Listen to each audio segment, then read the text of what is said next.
오랜만에 다시 올해 일정을 지나고 사도행전으로 돌아오게 됩니다.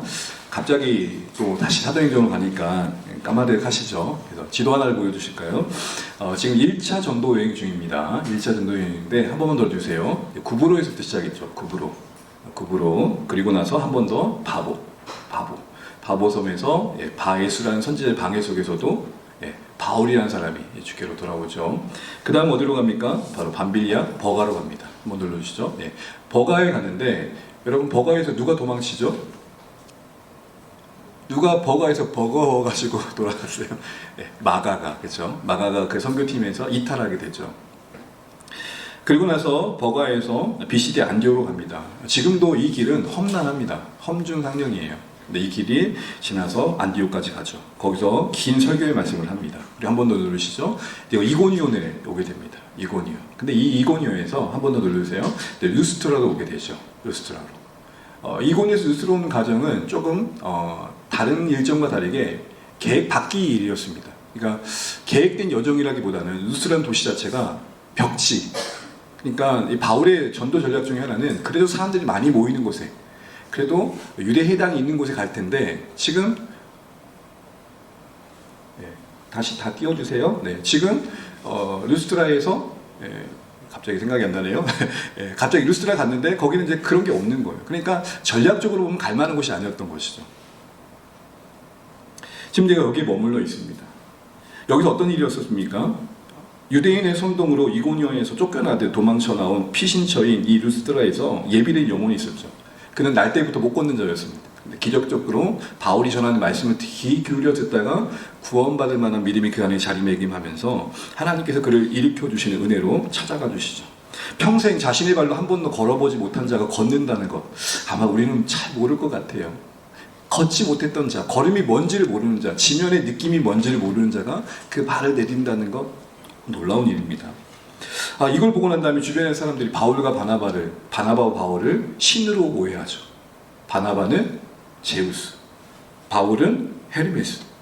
신들이 우리 가운데 오셨다라고 이해한 겁니다. 신들이 인간의 모습을 보고 우리 안에 와서 이런 기적을 베푸신다는 거예요. 여러분, 신이 찾아왔는데 가만히 있으면 돼요? 예배를 드리고 제사를 드려야겠죠. 만약에 제대로 대접하지 않으면 그 신이 갑자기 분노해서 우리 마음을 다 폭삭 망하고 말겠죠. 이런 상황 속에서 제사를 드리고 있을 때 바울은 그 무리가 그 행위를 한다는 것을 알아듣고 옷을 찢고 그 가운데 들어가서 그건 아니라고 얘기합니다. 복음을 전해요. 정말 진리가 뭔지를 전해요.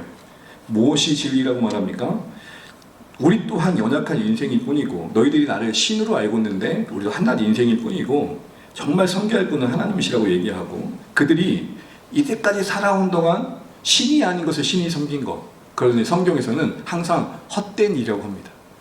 헛된 일. 그 우상 섬기는 일이 얼마나 허망한 인지를 알게 합니다. 그런데요, 그 가정 속에서 성경은 이렇게 그 작은 결론을 맺습니다. 18절 말씀 같이 한번 읽어볼게요. 18절입니다. 시작. 이렇게 말하여 겨우 무리를 말리라. 자기들에게 제사를 못하게 하니라. 이렇게 변증하면서 복음을 전하면서 말렸는데 무리들이 잠잠해지는 그 상황을 성경은 뭐라고 표현하고 있냐면, 말렸다 앞에 뭐가 있었습니까? 무리를 말린다 앞에 부사가 겨우라는, 그냥 지나칠 수 없는 단어예요. 이게 말리는 게 쉬웠다는 겁니까? 어려웠다는 겁니까? 어려웠다는 거예요. 흥분한 궁중을 가라앉히기가 쉽지 않았다는 거예요. 이건 역으로 보면 그만큼 그들이 지금 바울과 바나바를 보면서 해석하고 있는 그 세계관이 뿌리 깊게 그들의 마음을 주장하고 있었다는 겁니다. 우상을 절대적으로 여기고 그 세계관 속에서, 가치관 속에서 살아왔던 이들이 올해 평생 몸에 배고 있는 그 습관을 버리기가 어렵더라는 거예요. 제가 아는 목사님이 그런 얘기를 하셨어요. 어떤 분이 큰 절에서 신앙생활, 종교, 불교생활을 하다가 개종을 해서 기독교 왔는데 이러더래요. 부목사한테, 여기 주지 목사님이 어디 계십니까? 아이고, 여기서는 주지 목사님을 안 그래요. 그냥 담임 목사님이라고 그럽니다. 그래서 이제 주지 목사님, 담임 목사님께 뵈러 갔어요. 그랬더니 이분이 뭐라고 하는지 아세요? 아이고, 목사님. 이게 당연한 인사잖아요. 그렇게 보면. 근데 몸에 밴 거예요. 루스트라 사람이라고 별거 있겠습니까? 이러면서 우리가 한 가지 생각해 볼 게 있습니다. 복음을 듣는다는 것, 복음을 전한다는 건 그 열매가 뭡니까? 옛 가치관이 무너지고 하나님 나라의 가치관이 세워져 가는 거죠. 그래서 하나님 나라가 우리 안에 경험된다는 것은 어제와 다른 나의 이별이 있는 겁니다. 결별이 있는 거예요. 그러나 오랫동안 쌓여온 우리의 생각과 당연하게 여겨온 삶의 어떤 방향성, 익숙한 삶의 모습들은 생각보다 견고합니다. 그래서 고린도후서에서는 10장에서 이걸 뭐라고 표현하느냐, 견고한 진이라고 그래요. 웬만해서 잘 안 무너진다는 거예요. 그만큼 오랫동안 형성된 이 사고의 틀은 쉽게 변하지 않는다는 거죠. 이러다 보니까 한 번 설교를 듣고 변화되는 경우도 분명 있지만 종종 우리가 겪는 건 뭡니까? 그렇게 설교를 들어도 삶의 관점이 쉽게 바뀌지 않아요. 이 자리에서 고개를 끄덕이지만 돌아가면 달라지지 않은 내 모습을 우리가 봐요. 그러니까 어떤 얘기가 나옵니까? 아유, 설교 뭐 그거 들어도 소용없네. 무용론이 나오는 거예요. 근데 한번 가만히 생각해 보십시오. 이게 맞는 것 같습니까? 아니요, 우린 다시 다리 봐야 됩니다. 바울조차도 그 흥분한 무리들, 온갖 우상숭배에 쩌들었던 그들이 자신들에 대한 해석이 잘못됐다는 것을 깨닫게 하기까지 겨우 가능했어요. 겨우. 바울도 겨우 했던 일이에요. 무슨 말일까요? 단 한 번의 설교로 우리가 변화되길 기도하는 것 자체가 사실 어떻게 보면 교만이라는 거예요. 설교를 들어도 잘 안 변하니 소용없네가 아니라 이렇게 말씀하셔야 옳아요. 나는 생각보다 완고하구나. 내 안에 옛 습관과 세계관은 생각보다 참 견고하구나. 그러니 하나님의 은혜가 더 필요하구나. 본문의 루스라 사람들과 어쩌면 우리도 다르지 않습니다. 말씀인 것처럼 말씀을 듣고 감동을 받아도 삶의 자리로 되돌아가게 되면 다시 우리에게 익숙한 삶의 모습이 나오게 되어 있어요. 그래서 우리는 또 초라해져요. 아이고, 난 또 왜 이러고. 왜냐하면 그게 가정이에요. 결론이 아니에요. 이것은 말씀의 무력함을 말하는 게 아니라 인격적으로 우리 삶을 변화시키시는 하나님의 여정입니다. 여러분 한번 생각해 보세요. 아무것도 없는 곳에서 만물을 주신 하나님의 능력이 나 하나 못 바꾸겠어요? 그런데 왜 이렇게 더디죠? 인격적이시기 때문에 그래요. 로봇 업데이트 시키는 것처럼 그렇게 대하지 않으신단 말이에요. 고민하게 하시고 몸부림치게 하시고 실망하는 가정 속에 내 고백이 되게 하시는 겁니다. 여러분 저도 어렸을 때부터 교회 생활을 했습니다. 어머니 아버지가 교회에 다니시니까 당연했겠죠. 교회 다니기 이상하지 않았어요. 근데 어느 시점든가 머리가 커가고 생각이 바뀌고 삶의 뭔가 흥미거리가 바뀌면서 교회가 점점 멀어지게 됐어요. 근데 여러분 지금 생각해 보면 그게 괜찮다 이 말을 드리는 게 아닙니다. 그 시간이 필요할 때가 있더라. 왜요? 그 시간이 지났기 때문에 저는 이제 저의 고백으로 하나님을 믿는 거예요. 능력이 하나님이 부재하신 게 아니라 하나님이 우리를 바꾸시는 과정이 우리 생각과 다르다는 것을 아셔야 됩니다. 그래서 낙심하기보다는 이렇게 기도하시길 바랍니다. 주님, 제가 생각보다 쉽게 변하지 않습니다. 제 안에 견고한 성을 무너뜨려 주십시오.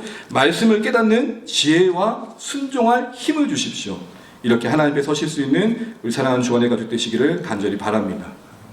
진짜 신앙의 요즘 그래서 뭘 깨달아가느냐? 아, 이제 내가 주님 없이도 살 수 있네. 이게 아니라 가면 갈수록 어떤 고백이 나오는 게 진실한 신앙이냐? 하나님, 나는 단 한 걸음도 하나님 은혜 오시면 살 수 없고 걸을 수 없습니다. 이게 진짜 신앙이에요. 그런데 여러분 이런 겨우 말린 이 상황 속에서 갑작스러운 외부의 어떤 상황이 주어지게 됩니다. 유대인들이 집요하게 여기까지 뒤쫓아와가지고 지금 바울과 바나바의 사역을 방해합니다. 악재죠. 19절 함께 있습니다. 시작. 유대인들이 안디옥과 이고니온에서 와서 무리를 충동하니 그들이 돌로 바울을 쳐서 죽은 줄로 알고 시내로 끌어내치니라. 여기서도 여전히 이 유대인들은 합세해가지고 안디옥에서 참 먼 거리에서 왔죠. 또 이고니온에서 온 이 유대인들이 서로 합세해서 그 가운데 바울의 설교를 듣고 있는 사람들을 충동질합니다. 어떻게 말했는지 모르겠어요. 아마 이렇게 말했겠죠. 야야야, 저거 다 구라야. 쟤네들 다 가짜야. 성도 가짜나 바울 바나바 사기꾼들이야. 형제 사기단이야. 정말 이렇게 알아두시면 안 됩니다. 바울과 바나바는 소개 같은 게 아니에요.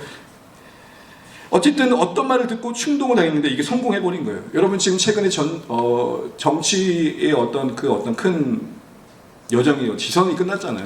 항상 정치의 선거판이 있을 때마다 우리 느끼는 게 뭐예요? 참 네거티브가 끊어지지 않아요. 왜 그럴까요? 왜 네거티브는 늘 끊어지지 않고 나올까요? 효과가 있거든요. 효과가 있어요. 제가 오다 보니까 현수막에 음주운전 2회 이런 사람을 교육관으로 뽑겠습니까? 이렇게 오니까 저도 생각이 바뀌더라고요. 음주운전 한 번은 되지 두 번이나 했다고? 우리 생각 속에 어떤 생각이 들어오냐에 따라서 내 이해 속에서 이 네거티브는 악영향을 끼쳐요. 그러니까 네거티브는 뭐가 문제겠어요? 바른 판단을 하는데 방해거리가 되는 거죠. 어떤 충동질을 당했는지 성공했어요. 그래서 무리들이 갑자기 흥분해요. 참 아이러닉한 건 지금까지 바울과 바나바를 신으로 추구했고 예배하려고 했던 그들의 소리 뭐가 들려있어요? 돌이 들려있어요. 어디서 많이 본 모습 같지 않아요? 예수님을 향해서 무리들이 그 능력을 보면서 호산나 호산나 우리의 구원자여 우리를 구원하여 주십시오 이렇게 외쳤단 말이에요. 그런데 그 외쳤던 이들이 뭘 던져요? 예수님 십자가에 못 박으라고 돌을 던져요. 예수님도 비슷한 경험을 지금 바울과 바나바가 했던 걸 한 겁니다. 여러분, 여기서 우리는 궁중의 특성을 봐요. 이 무리의 특성을 봐요. 한 인격과 인격에서 만남이 아니라 이 무리 속에서 일어나는 일들을 봐요. 그게 뭐죠? 변덕스러움. 대중의 열광에 우리는 본질을 우리가 바르게 분별할 필요가 있겠다 싶은 생각을 해보게 됩니다. 복음의 사역을 할 때 많은 사람들이 환호하거나 그래서 많은 사람들이 좋아한다고 해서 우쭐될 건 아니라는 거죠. 왜냐하면 우리가 바라는 건 궁중이 아니라 교회에 많은 사람들이 나오는 게 아니라 한 명의 제자거든요.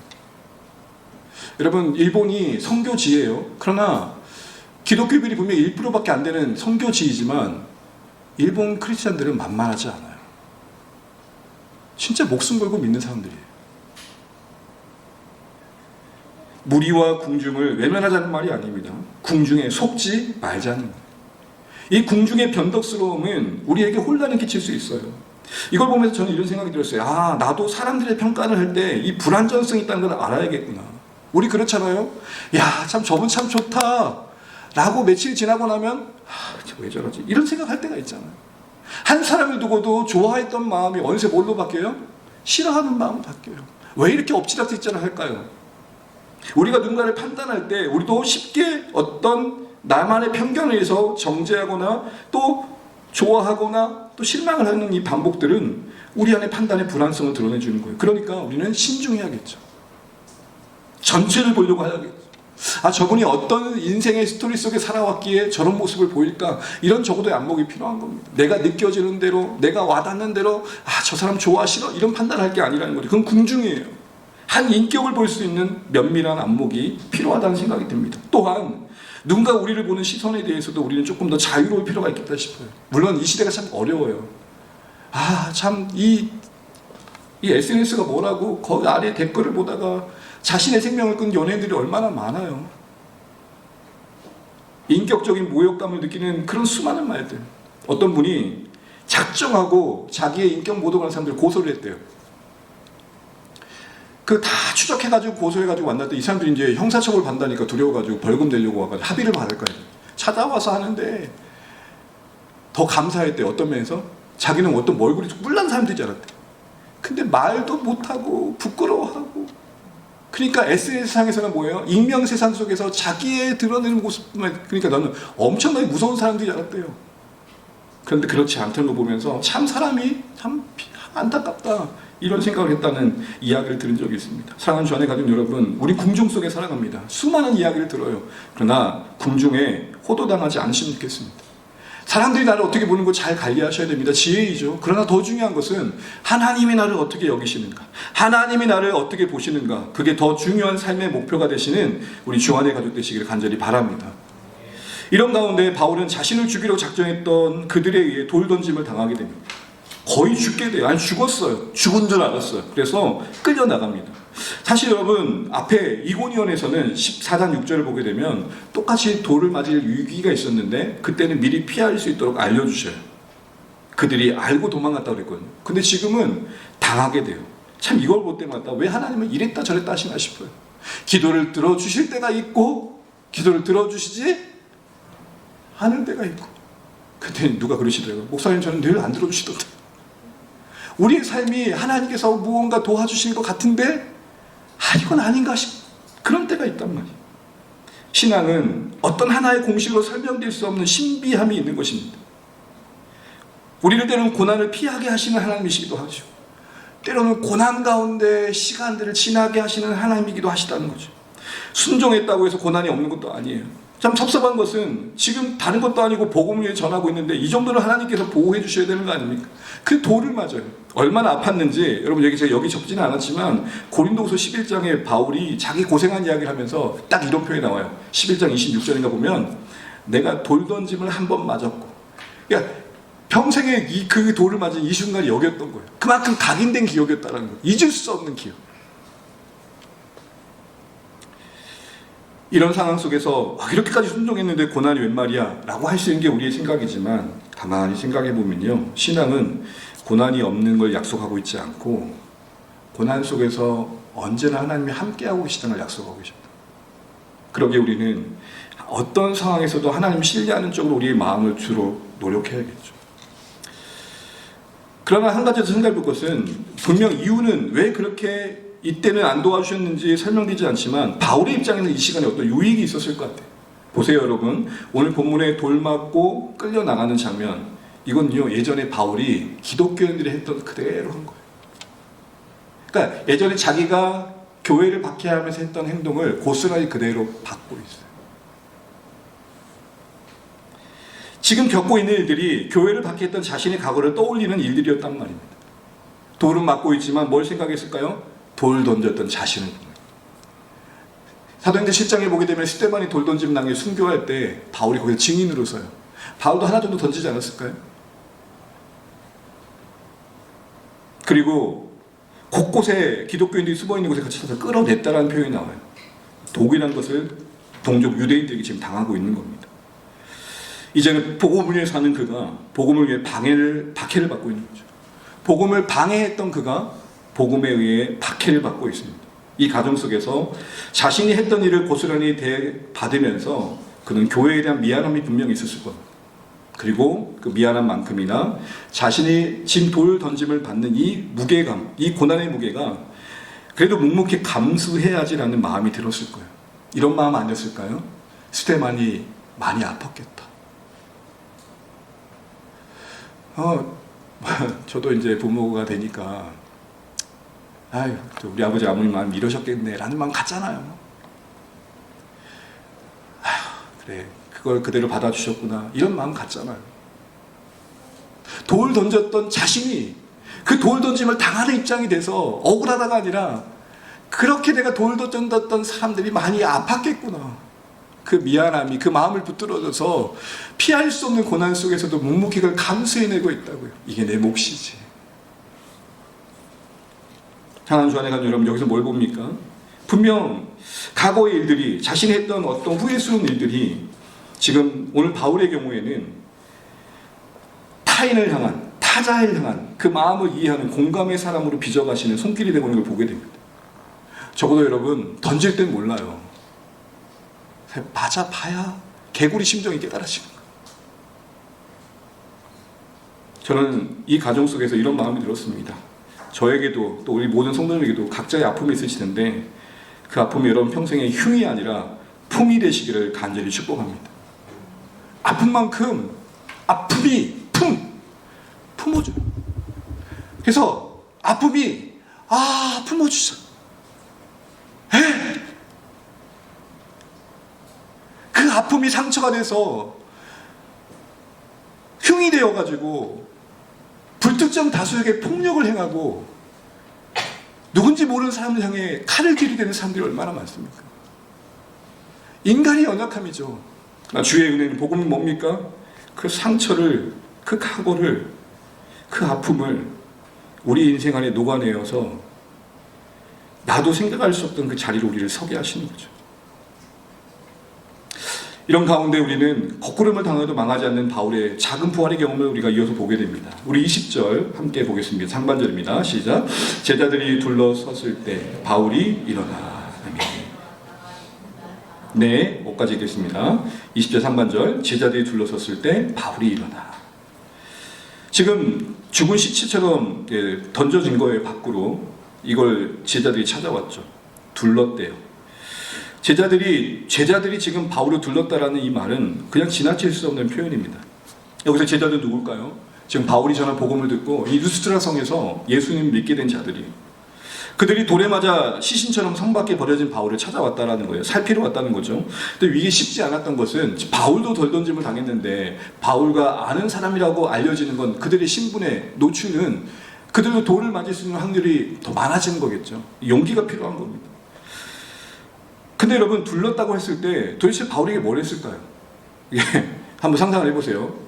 거의 시체처럼 너불러져 있는 바울이 있고 제자들이 둘러섰어요. 어떤 표정이었을까요? 가만히 이렇게 있을까요? 째려봤을까요? 아니에요. 상처는 닦아줬을 거고 기도해줬을 거예요.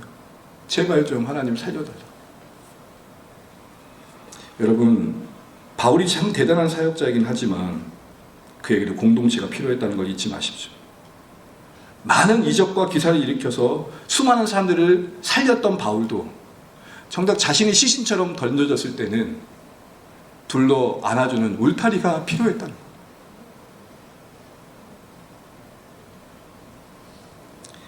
바울도 공동체 안에서 치유받고 회복되는 이 모습들을 참 인상 깊다는 생각이 들고, 제가 어렸을 때 이 말씀 보면서 이런 생각이 들었어요. 어렸을 때니까요. 애들끼리 막 놀다가 친구 한 명이 이렇게 여자아이하고 이렇게 같이 있는 거 보면서 뭐 소꿉놀이 같은 비슷한 거 했던 것 같아요. 기억이 가물가물해요. 그랬더니 애들이 여러분 많이 보셨죠? 얼레리 깔레리 얼레리 깔레리 하면서 둘도 여기서 시작된 얼레리 꼴레리가 다 같이 와가지고 얼레리 꼴레리 이러고 있는 거예요. 얼레리 꼴레리 뭔지 아시죠? 방언 아니에요, 여러분. 얼레리 꼴레리 하면서 흉을 보고 있는 거예요. 둘러싸서. 주안의 공동체는 둘러싼 그곳에 무엇이 있는지를 돌아보시면 좋겠어요. 둘러싼 그곳에 도저히 자신의 힘으로 일어날 수 없는 영혼에 대한 기도가 있고, 상처를 살펴줌이 있고, 돌아봄이 있는 사랑의 공동체 되시기를 간절히 축복합니다. 이 은혜 안에서 회복된 바울이 무엇을 먼저 하는지 참 인상 깊고 놀랐습니다. 20절 하반절, 21절, 25절, 26절 상반절, 우리 설교노트 보시고 화면 보시고 같이 한번 쭉 읽어보겠습니다. 시작. 바울이 일어나 그 성에 들어갔다가 이튿날 바나바와 함께 더베로 가서 복음을 그 성에 전하여 루스드라와 이고니온과 안디옥으로 돌아가서 비시디아 가운데로 지나서 밤비니아에 이르러 말씀을 버가에서 전하고 안달비아로 내려가서 거기서 배 타고 안디옥에 이르니. 이제 바울은 루스드라 성으로 다시 들어갑니다.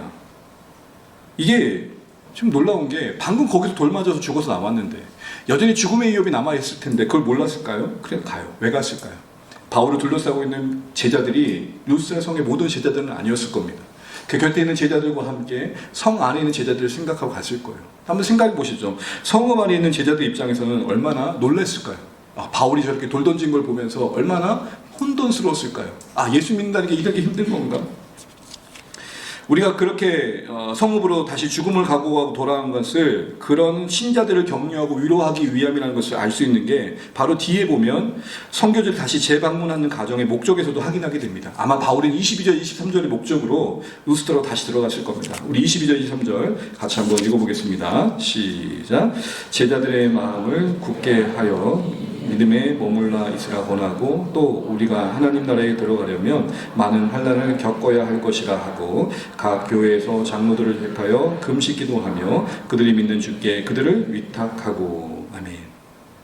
다시 되돌아가는데 이전에 교회를 세웠던 곳에 다시 돌아가서 이 루스드라 경험을 해보고 나니까 이 신자들이 흔들려 또 신앙을 버릴 수 있겠구나 마음이 들었던지 격려하러 갑니다. 굳세게 붙들어주러 갑니다. 그러면서 믿음의 인내를 격려하고 이런 말을 덧붙입니다. 하나님 나라에 들어가는 여정에 많은 환난을 겪어야 할 것이라. 이 헬라어에 보게 되면 하나의 조동사가 여기 붙어 있는데 영어로 보면 must와 같은 거예요.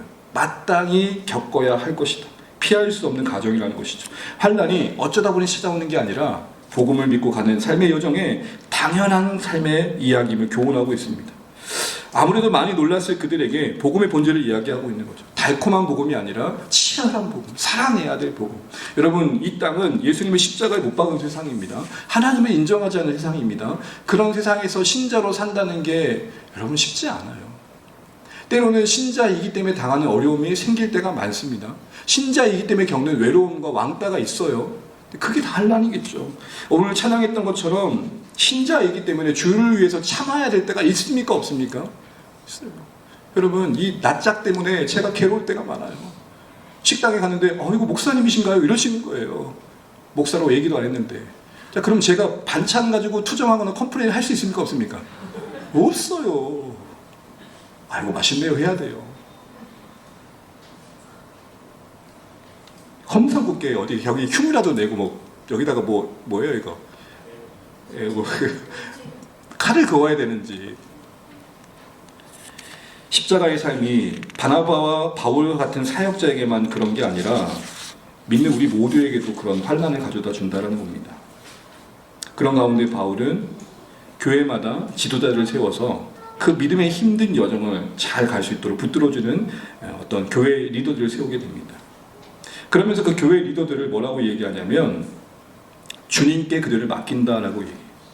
이거는 우리 여기서 잠시 살펴볼 건데 잠깐만 보게 되면 왜 교회 리더들을 세우고 그들을 기도해 줄 때 그들을 주님께 맡겼다 그랬을까요? 이런 거 아니겠습니까? 세워진 자들 입장에서는 너희가 오화봉이 아니고 진짜 머리는 예수님을 잊지 말라는 거예요. 여러분, 교회의 직분이 질서를 갖기 위해서 제일 중요한 건 뭘까요? 교회의 머리신 주님이 이곳의 주인이심을 인정하는 거예요. 그러니까 리더로 세워진 자들이 리더라는 직분에 취해가지고 자기 위에 그리스도께서 계심을 모르고 살면 안 된다는 거예요. 여러분, 이거 장로님이 세워졌지만 저는 단 한 번도 제가 장로님을 세웠다고 말한 적이 없어요. 그렇게 생각한 적도 없어요. 주님이 세우신 거예요. 가끔 어떤 목회자들은 그런 말을 해요. 아유, 제가 세운 장로입니다. 그런 건 없는 것 같아요. 직분자를 세워놓고 리더를 세워놓고 주님께 맡겨요. 무슨 말이에요? 바울도 그 세워진 자들도 주인이 아니라 주님께서 교회의 주인 되신 머리 되심을 잊지 말아라, 이 얘기를 하는 거겠죠. 이처럼 믿음을 붙들어주고 그 믿음을 더 잘 붙들어갈 수 있도록 리더를 세워진 이 모든 가정들 속에서 죽음을 각오하고 들어간 그 성에서 했던 이 모든 일들은 바울이 자신의 안위보다 복음의 사명과 그 책임을 다하는 일에 애쓰고 있는 걸 보게 됩니다. 끝까지 우리의 여정을 다하는 것, 이게 다 생각됩니다. 그러면서 두 번째, 루스드라에서 어디로 가게 되느냐, 이튿날 참 그렇게 두들겨 맞고도 150km나 걸린 더베까지 갑니다. 더베에서 어떤 일이 있습니까? 많은 사람이 제대로 들어왔대요. 여긴 방해가 없었을까요? 아니요, 충분히 방해가 있었을 겁니다. 그런데 성경 기록상 그 어떤 해방도 언급하지 않고 많은 제자가 돌아왔다고 말합니다. 저는 이런 생각을 해봅니다. 지금 여러분 맥락상 보게 되면 바울이 지금 죽었다가 다시 산 사람이에요. 부활을 경험한 거예요. 십자가를 경험하고 십자가의 고생을 경험하고 그것이 부활이 될 수 있으면 경험한 거예요. 여러분, 죽었다가 다시 산 자가 무서울 게 뭐가 있겠어요? 그 안에 그 복음을 전하는 확신은 얼마나 담대했겠어요. 다시 말해서 오늘 이 많은 사람들이 주께로 돌아왔다는 것은 이런 영향도 분명히 있었을 겁니다. 듣는 청중들의 입장에서는 전하는 복음을 전하는 바울의 모습에서 하나님을 경험한 사람의 무게감을 느낀 거예요. 그렇게 가볍지 않더라는 거죠. 다시 살아난 기적의 경험은 바울에게는 그 소명을 끝까지 감당할 힘이 되었을 거고, 그가 전하는 복음의 메시지에 확신을 더했을 거고, 듣는 이들에게는 야, 저 사람 남다른데? 라는 걸 느꼈을 거예요. 항상 이 부분이 저의 고민이에요. 하나님의 말씀을 맡은 자가 지극히 가벼워서 저 사람은 자기도 살아내지 않는 삶을 이야기하네, 그렇게 들려지는 게 제일 두려운 거고, 사랑하는 주 안에 거리는 설교전만이 아니라 우리 삶이 메시지라면 십자가의 복음을 지식으로만 하는 게 아니라 온몸으로 살아낸 자로서의 흔적이 있을 때 그게 힘이 되는 거예요. 여러분, 옛날에 이런 카피가 있었습니다. 광고 카피가 말하지 않아도, 우리와 나이가 이렇게 차이가 많이 나는데요. 예, 알아야 돼요. 말하지 않아도 알아야 돼요. 저 사람이 정말 하나님을 사랑하는 자인지 하나님께 순종하는 자인지. 그 뒤에 더베에서 이제 복음을 전했던 지역으로 다시 돌아가길 결단합니다. 여러분, 잠깐 생각해 볼 건데요. 이 더베라는 지역이 제가 오늘 지도는 준비하지 못했지만요, 어떤 지역의 성격을 갖고 있냐면, 더베까지 갔단 말이에요. 그러면 더베에서 자신의 고향 다소가 그리 멀지 않아요. 자, 여러분, 저라면 가는 길에 내 고향이 있으니 난 그쪽으로 갔을 것 같아요. 아니, 어차피 안쪽으로 기가만 하면 되니까. 그런데 어디로 갔어요? 정반대로 간 거예요. 예를 들게요. 제가 양산에 있는데 저를 파송한 곳은 교회가 부산에 있어요. 양산까지 왔으니까 부산으로 가면 돼. 그리고 가는 길에 제가 살았던 태어났던 동네가 있어요. 들렸다 가면 돼요.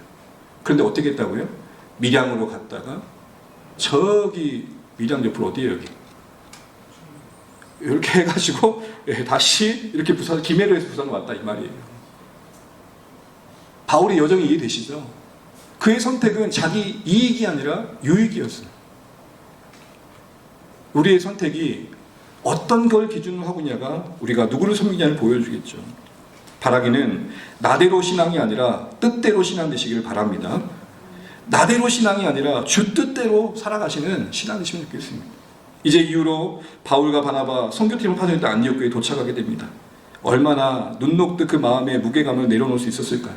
긴 여행을 마치고 집에 오면 다들 이렇게 말해요. 제가 다 듣지는 않았지만 그렇게 말한다고 하더라고요. 뭐라 그래요? 아이고, 뭐가 좋다?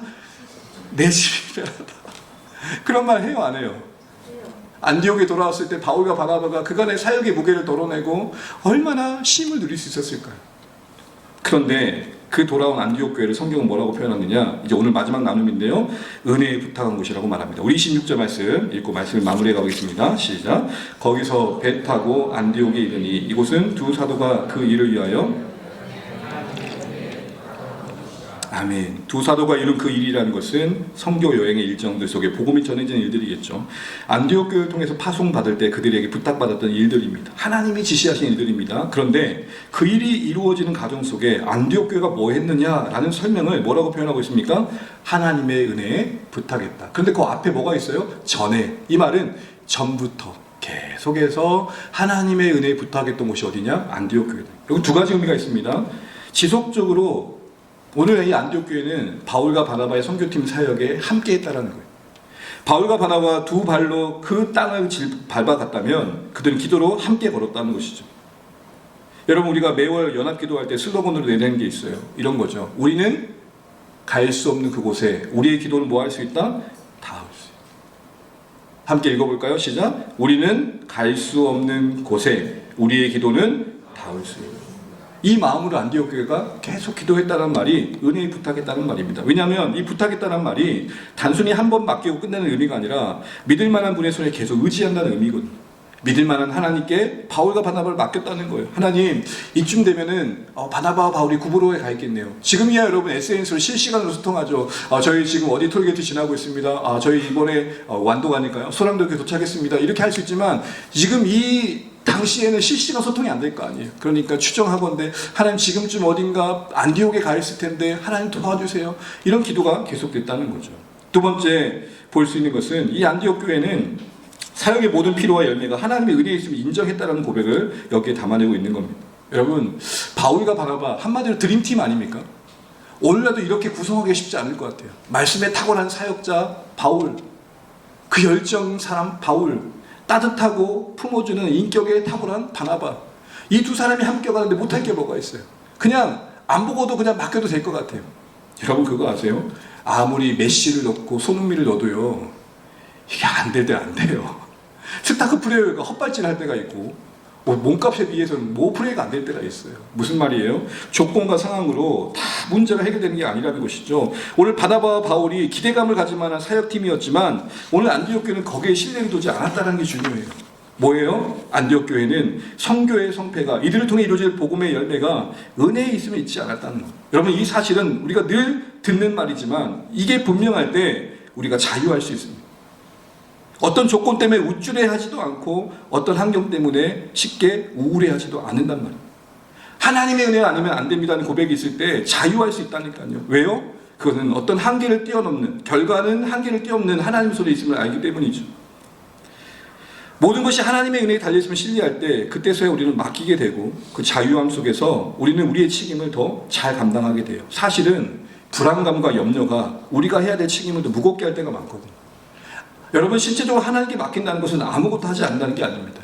은혜의 반대말은 뭘까요? 은혜의 반대말은 하나님께 있습니다의 반대말, 우리의 구원이 하나님께 있습니다의 반대말은 행위가 아니에요. 공로예요. 은혜의 반대말은 뭐라고요? 공로.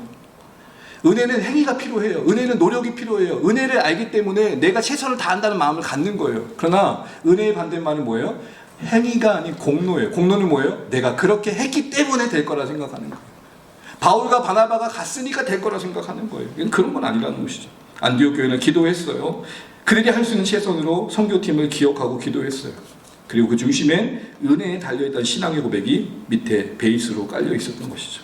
이처럼 하나님께 그 은혜에 있음을 알고 맡길 때 이것은 체념과 포기가 아니라 오히려 불안과 염려에서 자유케 되는 것입니다. 내가 모든 것을 책임질 수 있는 교만으로부터 자유할 수 있는 길이 여기에 있습니다. 맡길수록 편안한 가운데 내가 해야 할 책임을 감당할 수 있고 맡길수록 최선을 다할 수 있단 말입니다. 왜요? 결과는 하나님께 있으니 내 일을 하자, 이렇게 되는 것이죠. 궁극적으로 하나님께서 모든 것을 통해 선한 것을 이룰 것을 신뢰하기 때문입니다. 여러분, 안디옥 교회가 1차 선교 여행을 지나면서 기도로 동역하고 있습니다. 그 가운데 선교 열매가 맺힙니다. 하나님께 맡겨드렸어요. 그냥 뒤로진 일들이 아니라 결국 오늘 이 본문이 선교 여정을 마무리하는 이 시점에 언급되고 있는 이유가 뭘까요? 바울과 바나바의 애씀도 필요했지만 안디옥 교회의 기도도 절실했다, 이 얘기를 하는 것이죠. 기도와 동역과 기도, 이 일을 통해서 하나님 나라가 이루어진다는 것입니다. 사랑하는 주안의 가족 여러분, 그러기에 여러분, 우리가 하나님의 은혜에 달려있음을 알고 기도로서 하나님의 은혜에 우리의 사역을 맡기고 우리의 자녀를 맡기고 우리의 인생을 맡길 수 있기를 간절히 축복합니다. 우리가 어느 때까지 자녀들을 품을 수 있을까요? 어느 때까지 우리가 자녀들 곁에 있을 수 있을까요?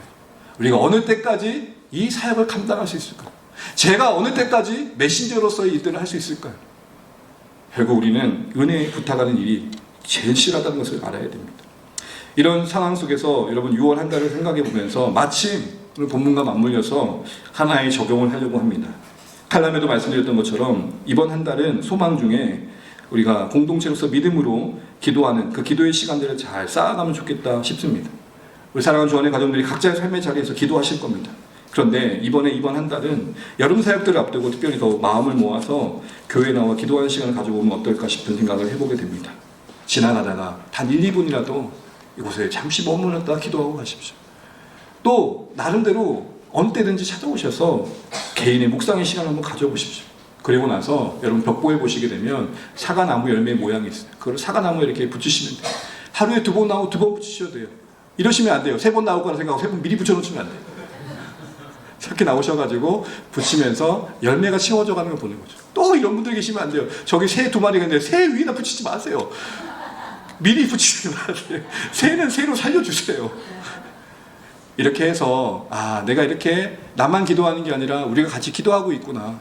우리 공동체가 이렇게 하나씩 기도의 열매를 쌓아가고 있구나. 그래서 하나님의 은혜에 맡기는 이 보이지 않는 섬김들을 가시화해서 서로를 격려하고 오늘 바나바 바울이 선교여행을 마치고 돌아왔을 때 그 은혜의 결과를 떠안고 온 것처럼 우리에게도 바라봐야 될 사역의 현장 속에서 하나님이 하실 일들을 기도 가운데 이렇게 하셨구나를 고백할 수 있기를 간절히 소망해 봅니다.